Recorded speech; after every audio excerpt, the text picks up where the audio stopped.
Hey guys, it's Jim here, and today we're going to be checking out the Squier Paranormal Offset Telecaster in Charcoal Frost Metallic.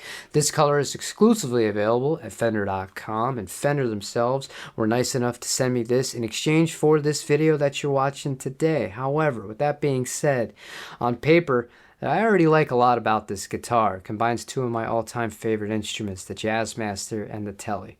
We're going to start off by doing a brief overview of some of the specs and little things that you should know if you're considering one of these instruments, some of the finer details such as the neck thickness at the 1st and the 12th fret, and then we're going to give this thing a run through with the Fender Princeton Reverb. The body on this guitar is finished in a gloss polyurethane, but it's made of poplar wood and it is super light. The entire guitar weighs just 7 pounds, 1 ounce. The pickup configuration is what really got me interested in this guitar to begin with. In the neck position, you have a Jazzmaster pickup. In the bridge position, you have a Tele pickup inside of a traditional ashtray bridge. It's a 3-way selector switch that works pretty much as standard. All the way at the bottom, you're getting your bridge pickup. Middle, you're getting both.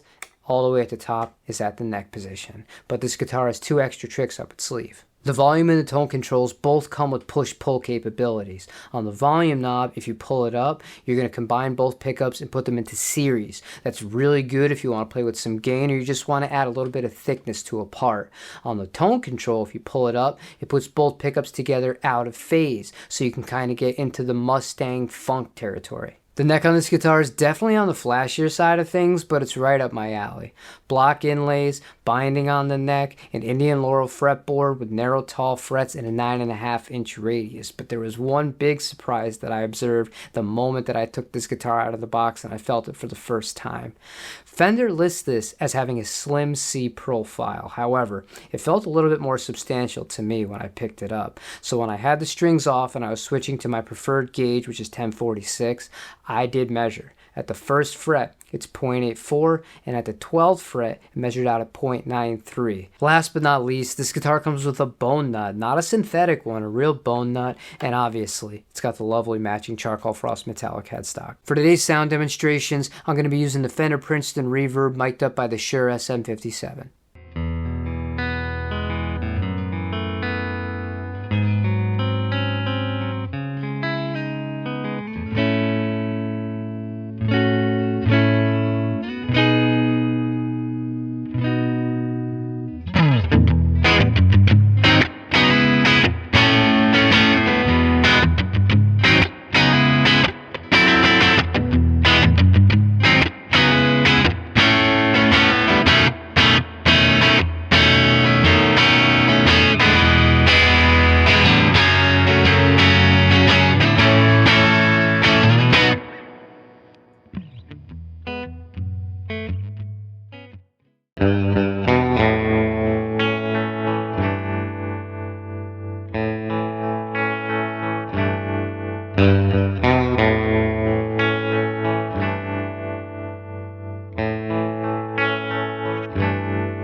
now that we have an idea of what this guitar sounds like, I'm going to comment on that before I talk about the playing experience.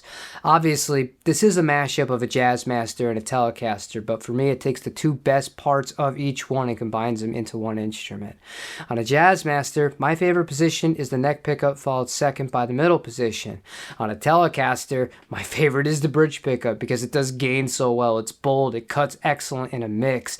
Combining them together, I wasn't sure how the results were going to be, but it just works. And for what it's worth, when Fender agreed to send me this guitar, I knew I had a hand-wound Jazzmaster neck pickup and a hand-wound Telecaster bridge pickup sitting in my parts bin, so I thought to myself, if I go through the demo and I don't love the way that this thing sounds, I could always swap them out on the next string change, but I really don't think it's necessary. And one test that I like to do to gauge whether or not I'm really going to get along with the pickup is I turn on a lot of gain and then I adjust my pick attack to see how well it cleans up, if it keeps some of the articulation and the clarity without touching the volume control. Let's see how this guitar did.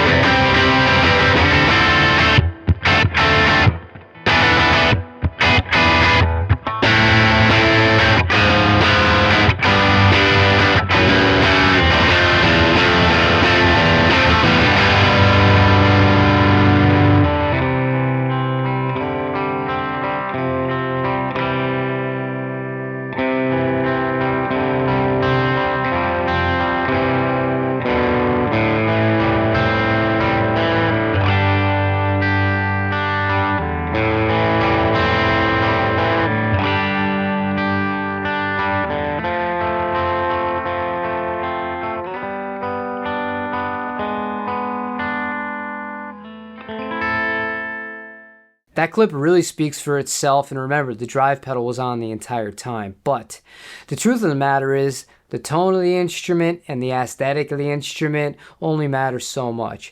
I've played some amazing sounding guitars in studio sessions that were a nightmare to play despite sounding fantastic. And that leads me to the part of this guitar that surprised me the most and perhaps is my favorite thing about it. It's how this guitar feels to play. For me and what I like as a player, this is where the guitar really shines. It is super lightweight, just over 7 pounds. I actually prefer the offset body because of the contours to a Telecaster body, but I get the benefit of getting a Telecaster style bridge sound. But really, the biggest selling point to me is the neck feel itself.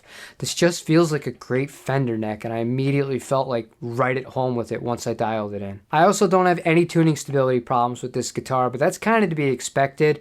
Teles are notorious for staying in tune so long as the nut is cut well and you properly stretch out the strings.